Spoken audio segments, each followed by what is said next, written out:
Intergovernmental Budget and Economic Committee.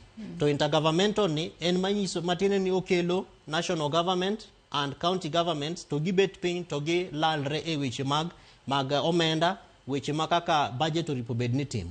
To kwaseneno kaka tamana recommendations matimore institutions ma kata buche ma igoyo mopogore opogore gi iluwogi e yo moripo bedni timore. To katieko en nikech bende wantiere gi concerns kaka mar gima oluongo ni on source revenue. Pesa moripo bedni sirikache mag kor gwenge yango kata golo kata yudo kigen ma en pesa ma ok a e sirikal mamalo. Wantiere gi gima iluongo ni targeting mar on source revenue. Kwang'iyo pesa ma 47 counties yoripo bedni yudo, apart from mimiyo gi the 15% equitable share, en pesa madhi almost 320 billion, Joyce. To mano donge ero chal machiegni ahinya gi pesa mar 380 billion ma waloseni.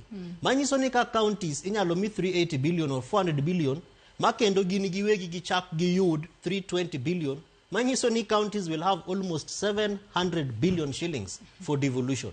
To pok waneno ka capacity building, ratiro malongo mar mondo counties okony, oketnegi mechanisms kata yore manyalo konyo gi mondo pesa moripo bedni giyudo kiginni oyudre.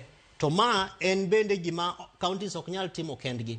Wantiere gi State Department of Devolution, wantiere gi Commission on Revenue Allocation, ma gine ma giloso formula ma kaka koro bunge tiyo godo mar mondo gilos chik miluongo ni Division of Revenue Allocation. To ok wane ka some of the recommendations ma a institutions gi mechanisms kata yo ma ginyalo bet godo kigin mondo gi build capacity mar counties mondo counties obed gi yore mopogore opogore ma ginyalo yudo godo pesa giwegi. County assemblies wa bende pok gitimo maber mar mondo gi kony counties kalo chike manyalo konyo gi mondo gibed gi ratiro malongo mar mondo gitim godo on source revenue enhancement.